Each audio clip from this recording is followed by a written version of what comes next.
Assalamualaikum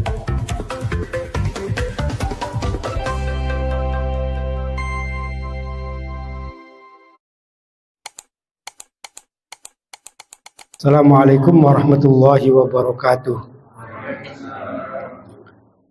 Bismillah, alhamdulillah, wassalatu wassalamu ala rasulillah Sayyidina Muhammad ibn Abdillah wa ala alihi wa sahbihi wa mawalah, la hawla wa la quwata illa billah, amma ba'd. Alhamdulillah, pada malam hari ini kita bisa bersama-sama melanjutkan pengajian rutin kita di hari Selasa malam Rabu. Semoga pada pengajian malam hari ini kita mendapatkan berkah dan menambahkan ilmu yang bermanfaat bagi kita semua. Amin ya rabbal alamin. Bismillahirrahmanirrahim. Qala al-musannif rahimallahu wa nafa'na bi'ulumihi fid dharain. Amin ya rabbal alamin. Babu sifatul haji wa dukhuli Makkah. Bab menjelaskan tentang cara berhaji dan masuk Mekah. An Jabir bin Abdullah radhiyallahu anhuma anna Rasulullah sallallahu alaihi wasallam hajja. Dari Jabir bin Abdullah radhiyallahu anhuma bahwa Rasulullah sallallahu alaihi wasallam melaksanakan haji. Fa kharajna ma'ahu hatta ataina Dzul Hulaifah.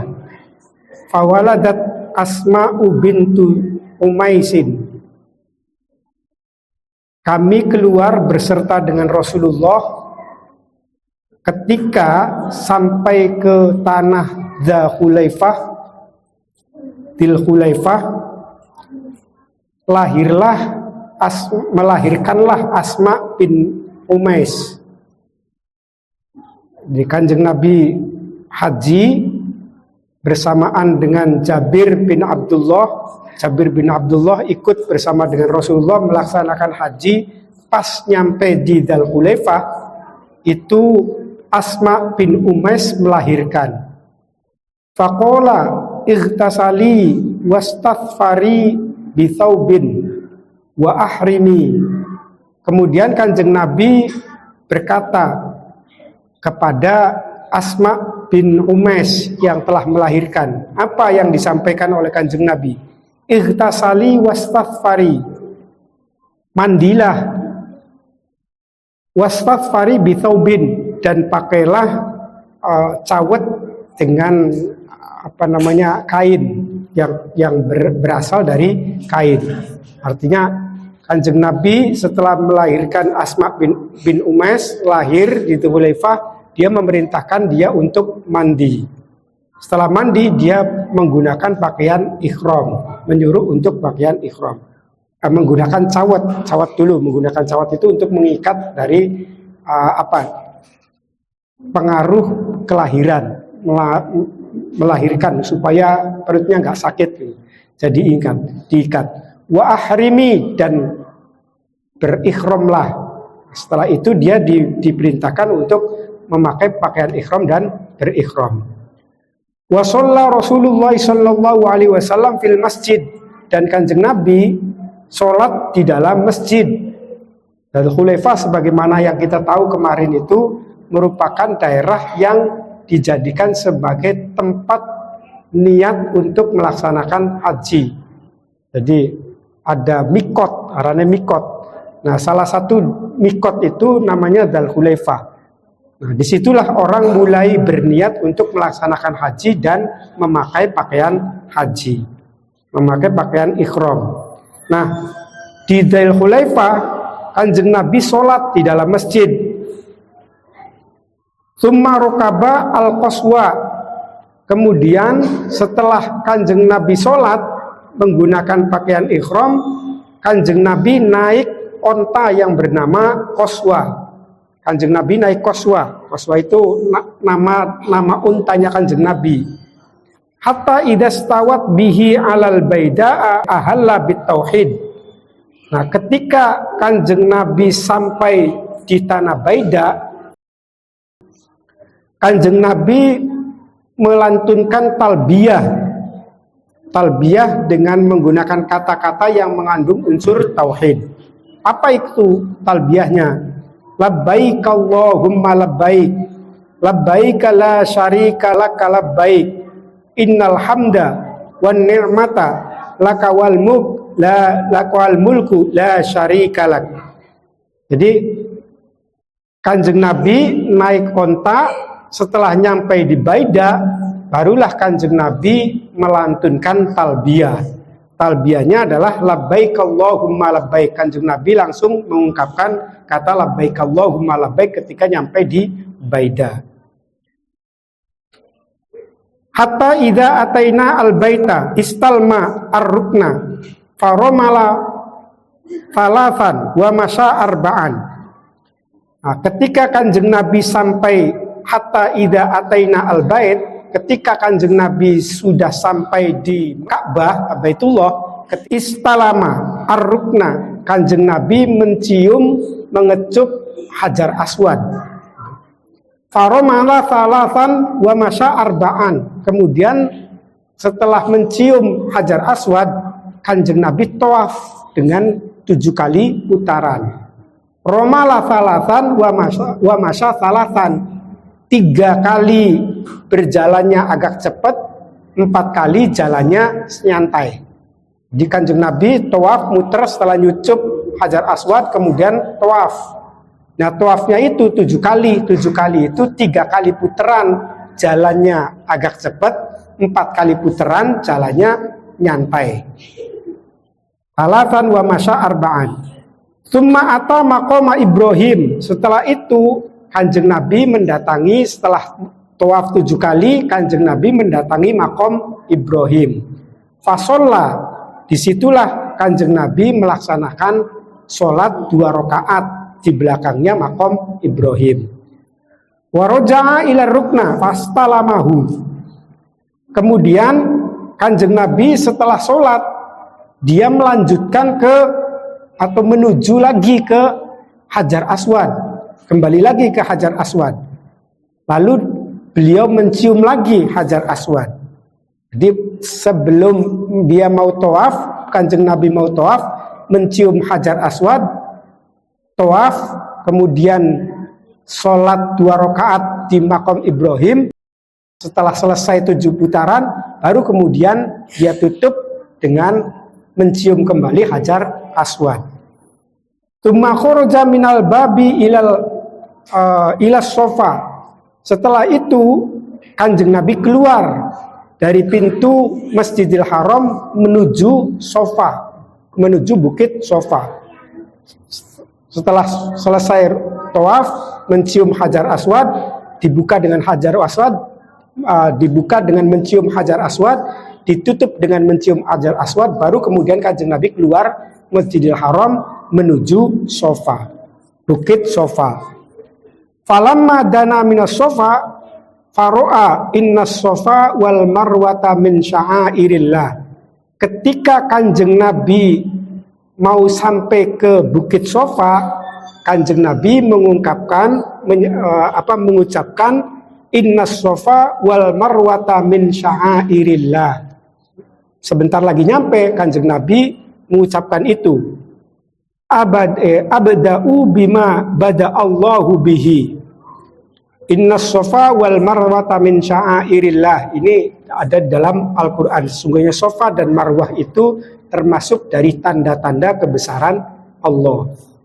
Abda'u bima bada Allah, dan saya mengawalinya sebagaimana Allah mengawalinya, mulai dari Sofa, sa'i di Sofa, di Bukit Sofa.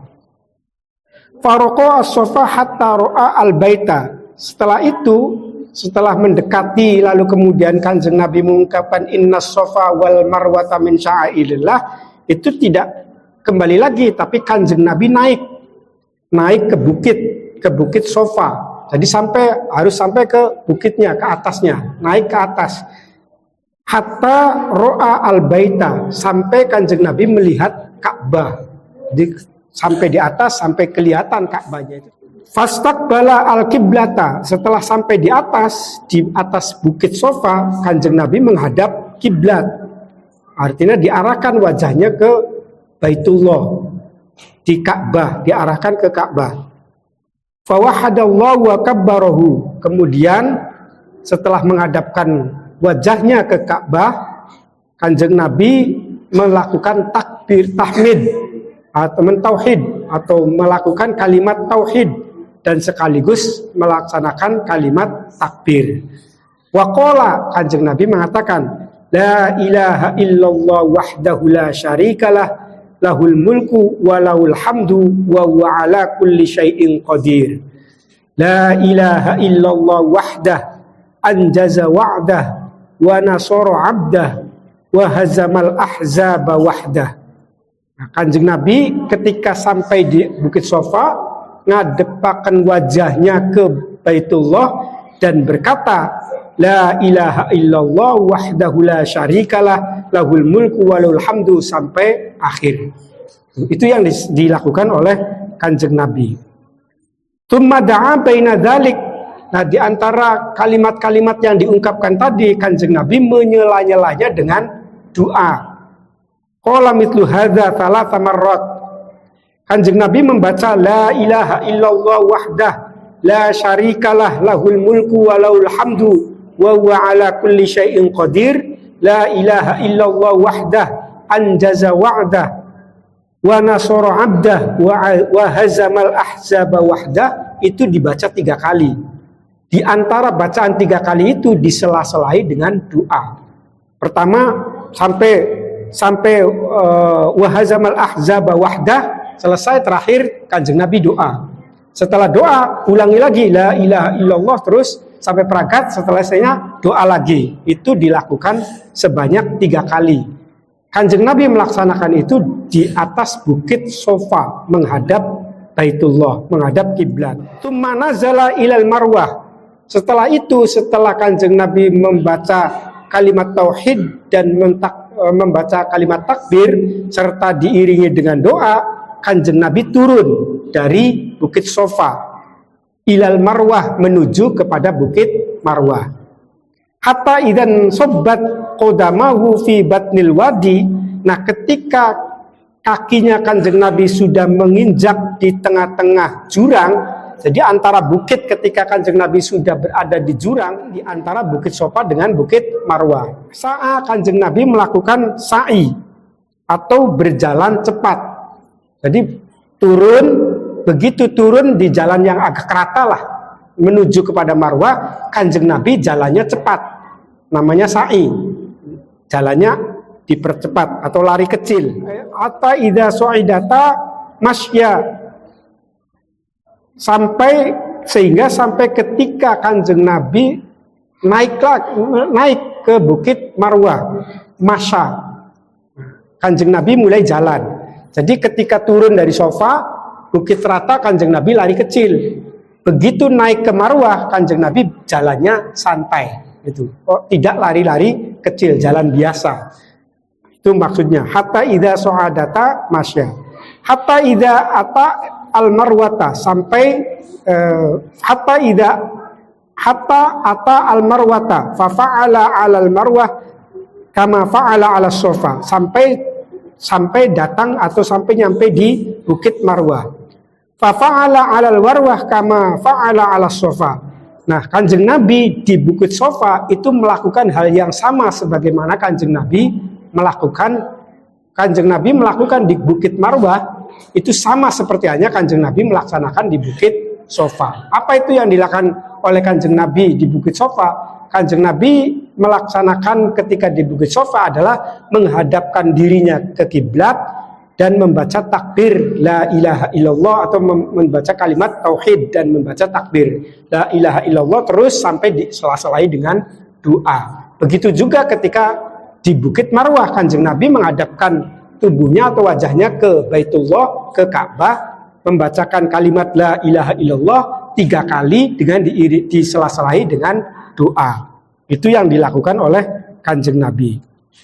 Wa dzakaru al-hadits, kemudian para perawi hadis menambahkan hadisnya. Wa fihi, dan di dalam hadis itu ada kata-kata falamma kana yaumat tarwiyah, maka ketika datanglah hari tarwiyah. Hari tarwiyah itu tanggal 8 Dzulhijjah, itu hari tarwiyah. Ketika sudah tiba hari tarwiyah, tawajjahu ila Mina, Kanjeng Nabi berangkat menuju Mina. Wa raqaba Rasulullah sallallahu alaihi wasallam, Kanjeng Nabi menuju Mina menggunakan apa? Menggunakan kendaraan. Fa shalla biha adz-dzuhra wal 'ashra wal maghriba wal 'isya'a wal fajra. Kemudian Kanjeng Nabi di tanah Mina melaksanakan sholat duhur, melaksanakan sholat asar, melaksanakan sholat maghrib, melaksanakan sholat isya, dan melaksanakan sholat fajar. Artinya apa? Artinya Kanjeng Nabi sehari penuh berada di tanah Mina. Gitu. Jadi setelah hari tarwiyah, begitu hari tarwiyah datang, Kanjeng Nabi pergi ke Mina. Di Mina itu Kanjeng Nabi seharian, karena beliau melaksanakan sholat duhur, sholat asar, sholat maghrib, sholat isya, dan sholat subuh di tanah Mina. Tumma makatha qalilan, sampai setelah sholat subuh Kanjeng Nabi diam sebentar atau nyantai-nyantai sebentar. Hatta tola'at asyamsu, sampai matahari itu terbit, sampai matahari terbit. Fa'ajaza, kemudian Kanjeng Nabi berangkat lagi. Hatta ata Arafata, menuju ke tanah Arafah. Hatta ata Arafata fawajada al-qubbata qad duribat lahu binamrah. Ketika Kanjeng Nabi sampai di Arafah, jadi setelah di Mina sampai terbitnya matahari terbit, Kanjeng Nabi mulai berangkat lagi. Berangkat kemana? Ke tanah Arafah, alun-alun lah, ke lapangan, ke Arafah. Hatta ata Arafata, ketika Kanjeng Nabi nyampe di Arafah, fawajada al-ubbah, Kanjeng Nabi sudah melihat ada kemah-kemah, ada apa namanya? Ya kemah ya. Tenda, ya. Ada tenda-tenda, ada tendanya Kanjeng Nabi yang sudah didirikan untuk Kanjeng Nabi. Di mana itu? Binamroh, di bagian atau di blok Namroh lah dalam cara bahasanya. Ada lapangan, kemudian ada bagian Namroh di situ. Masih dalam kawasan tanah Arafah. Kanjeng Nabi melihat di situ ada kemah atau ada tenda yang sudah dipersiapkan untuk Kanjeng Nabi. Fanazala biha, kemudian Kanjeng Nabi masuk atau istirahat di tenda tersebut. Hatta idza zaghat asyamsu, sampai matahari itu tergelincir. Maksudnya waktu siang itu mau masuk waktu zuhur itu kan matahari sudah bergeser, tidak lagi di atas. Nah, sampai matahari itu tergelincir berarti masuknya waktu zuhur gitu.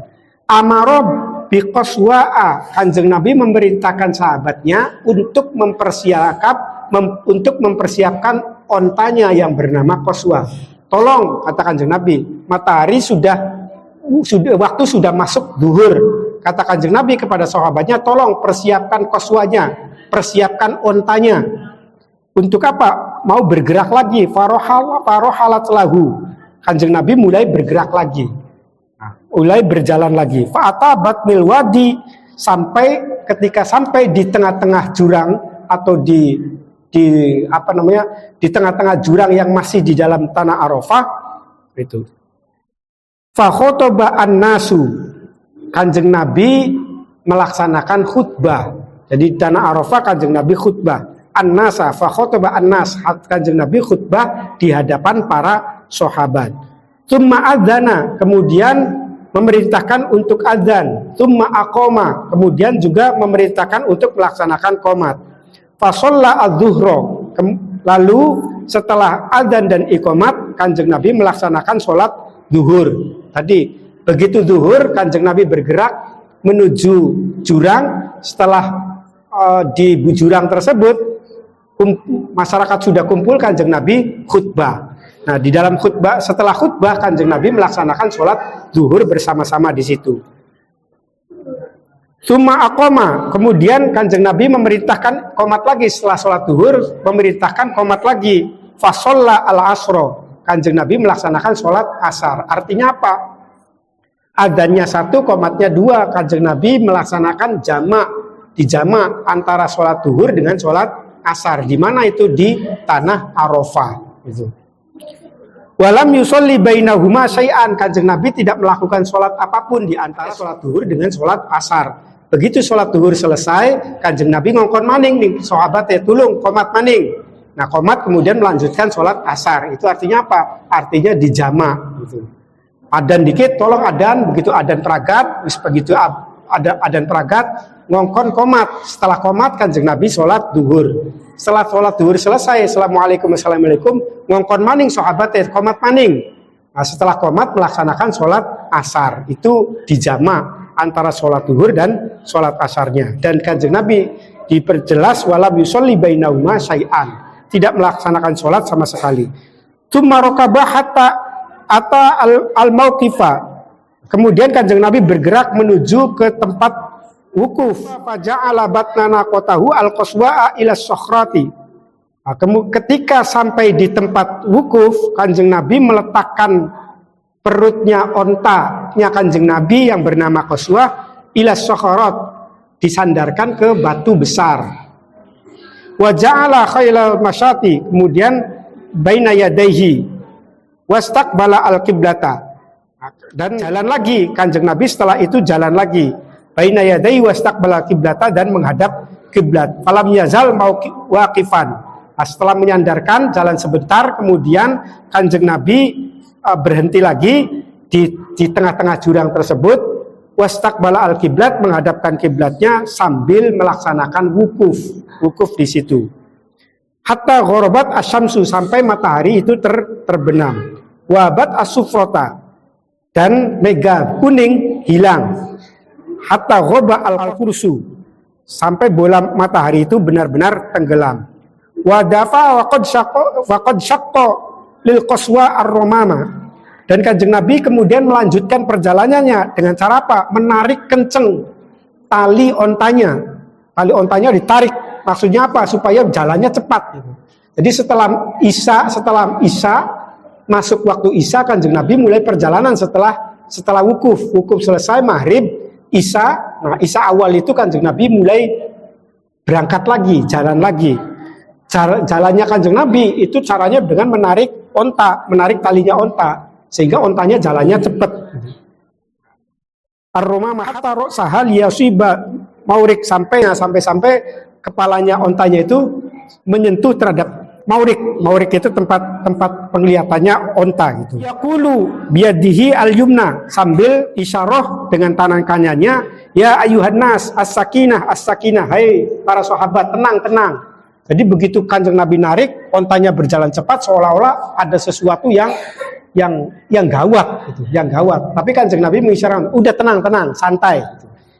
Ya ayuhan nas as-sakinah as-sakinah. Wa kullama atahaila minal hablan minal hibal, dan ketika sampai di padang pasir, di luasnya padang pasir, arkhola qalilan hatta tas'ida hatta ata al-Muzdalifah. Sampai menarik tersebut, nyantai tersebut, sampai berada di padang pasir. Sampai di padang pasir, kanjeng Nabi melonggarkan talinya onta. Hatta tas'ida hatta ata al-Muzdalifata. Jadi ketika jalan di padang pasir, kanjeng Nabi tarik, jalannya rata, karena jalannya rata, sehingga ditarik ontanya, jalannya cepat. Tapi hatta tus'ida hatta ata al-Muzdalifah. Nah, sampai posisinya naik, jalannya naik ini, kanjeng Nabi tidak menarik kencang-kencang terhadap talinya onta, dikendoakan maning. Supaya apa? Supaya bisa manek ontae, maksudnya sih begitu. Bahkan di tempat rata balap, bahkan di tempat manek ya dialonakan. Fasolla biya al-maghriba, kemudian kanjeng Nabi ketika sampai di Muzdalifah, kanjeng Nabi melaksanakan sholat maghrib wal isya bi adzanin wahidin, dengan satu adzan. Artinya kanjeng Nabi melaksanakan sholat jamak takhir antara maghrib dengan isya.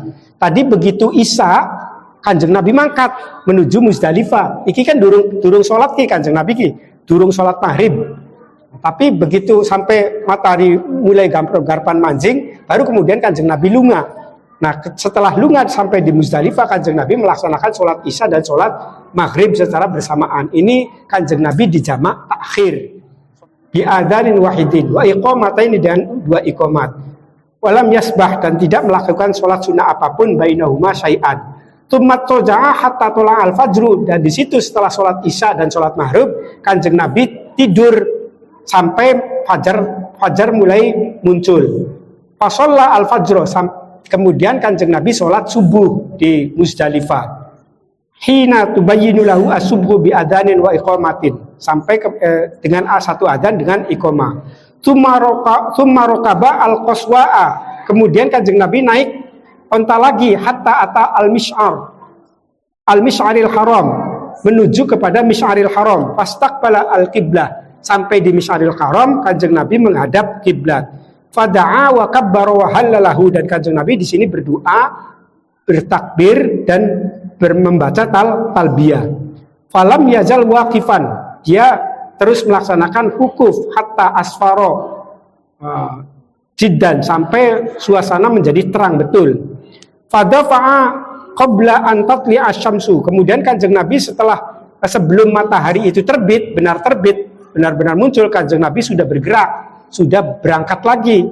Hatta ata al-batna musahhar, sampai menuju kepada tanah musahhar. Hatta ata batna musahhar faharraka qalilan, ketika sampai di batna muhassar, Kanjeng Nabi atau melempar atau mempercepat, faharraka qalilan, mempercepat jalannya. Tsumma salaka at-tariqa al-wusta, dan Kanjeng Nabi memilih jalan yang datar. Allati takhruju 'alal jamrah, yang menuju kepada tempat jumroh al-kubro. Jadi Kanjeng Nabi wukuf di Muzdalifah, nginep di sana. Sebelum subuh Kanjeng Nabi berangkat menuju menuju tempat Aqobah, untuk menuju Jumratul Kubro, menuju di sana. Setelah sampai di Jumratul Aqobah atau Jumrah Kubro, Kanjeng Nabi melemparkan al-jumrah allati inda syajarah, melempar di jumrah di tempat yang dekat dengan pohon. Faromahas bisa hasoyatin, Kanjeng Nabi melempar jumrah sebanyak 7 kali. Wa yukabbiru ma kulli hasatin minha mithlu hasatil juzbi. Roma min batnil wadi tsumman sarafa ilal manhar. Setelah selesai melakukan jumrah di Jumrah Kubro, Kanjeng Nabi menuju tempat penyembelihan kambing. Gitu. Fanaharo, setelah itu Kanjeng Nabi berkurban, korban kambing di tempat pemotongan hewan. Tumarokaba Rasulullah sallallahu alaihi wasallam fa'afadhu ilal baiti. Setelah itu Kanjeng Nabi setelah selesai kurban menyembelih kambing, Kanjeng Nabi balik lagi ke Baitullah untuk melaksanakan apa? Untuk melaksanakan tawaf ifadah. Tawaf tsumma afadhu ilal baiti, di Baitul Muharram. Fa shalla bi Makkah, dan Kanjeng Nabi sholat di Mekah, sholat duhur. Rawahu Muslimun mutawalun. Hadis ini diriwayatkan oleh Imam Muslim dengan hadis yang cukup panjang. Hadisnya panjang sekali. Hadis ini namanya hadis tawil. Apa makna yang dapat kita pahami dari hadis yang panjang tadi? Dari hadis tadi kita bisa memahami bahwa ada beberapa kegiatan-kegiatan yang mesti harus kita lakukan ketika kita melaksanakan ibadah haji. Apa saja itu? Yang pertama adalah ikhram. Ikhram di mana? Tempatnya di mikot. Kebetulan di dalam hadis ini diriwayatkan Kanjeng Nabi ikhramnya di Dzul Hulaifah, di tanah itu. Melaksanakan niat haji dan sekaligus menggunakan pakaian ikhram. Itu yang pertama. Yang kedua, itu melaksanakan tawaf kudum namanya. Sebelum melaksanakan tawaf, cara melaksanakan tawafnya Kanjeng Nabi menyucup mencium Hajar Aswad dulu, lalu kemudian tawaf, muter selama 7 kali. Setelah itu Kanjeng Nabi sholat belakang makom Ibrahim. Setelah sholat di makom Ibrahim, Kanjeng Nabi nucup maning Hajar Aswad. Setelah tawaf melanjutkan sa'i di Bukit Sofa dengan Bukit Marwah. Itu caranya tadi, caranya ada yang jalan cepat. Ya cara-cara yang ini tidak mesti harus dilakukan. Misalnya balap terus, ya nggak apa-apa. Atau jalan cepat terus nggak apa-apa. Tapi Kanjeng Nabi jalan cepat di tanah yang datar, ketika naik jalan santai. Itu namanya juga sa'i. Tapi yang pasti harus ada sa'i, ada perjalanan dari Sofa dengan Marwah. Apa yang harus dilakukan di Sofa itu sama seperti yang dilakukan di Marwah, yaitu menghadap kiblat, membaca tahmid la ilaha illallah Muhammad la ilaha illallah wahdahu la syarikalah dan seterusnya. Baru kemudian setelah di Yaumut Tarwiyah, Kanjeng Nabi bergeser menuju Mina, tempat menginap di sana. Apa yang dilakukan oleh Kanjeng Nabi itu adalah melakukan jamak sholat, kemudian menuju ke Arafah. Setelah di Arafah, Kanjeng Nabi di sana wukuf di Arafah, khutbah dan melaksanakan sholat. Setelah itu baru kemudian jumroh yang dilakukan oleh Kanjeng Nabi. Setelah jumroh itu Kanjeng Nabi hewa atau korban. Setelah korban baru kemudian tawaf ifadah, balik maning ning Ka'bah, melaksanakan tawaf dan melaksanakan sholat duhur. Itu rangkaian tata cara orang melaksanakan haji. Gambarannya seperti yang digambarkan secara detail di dalam hadis ini. Al-Fatihah. A'udzubillahi minasyaitonir rajim. Bismillahirrahmanirrahim. Alhamdulillah. Ar-Rahmanir Rahim. Maliki yaumiddin. Iyyaka na'budu wa iyyaka nasta'in. Shiratal ladzina an'amta 'alaihim ghairil maghdubi 'alaihim.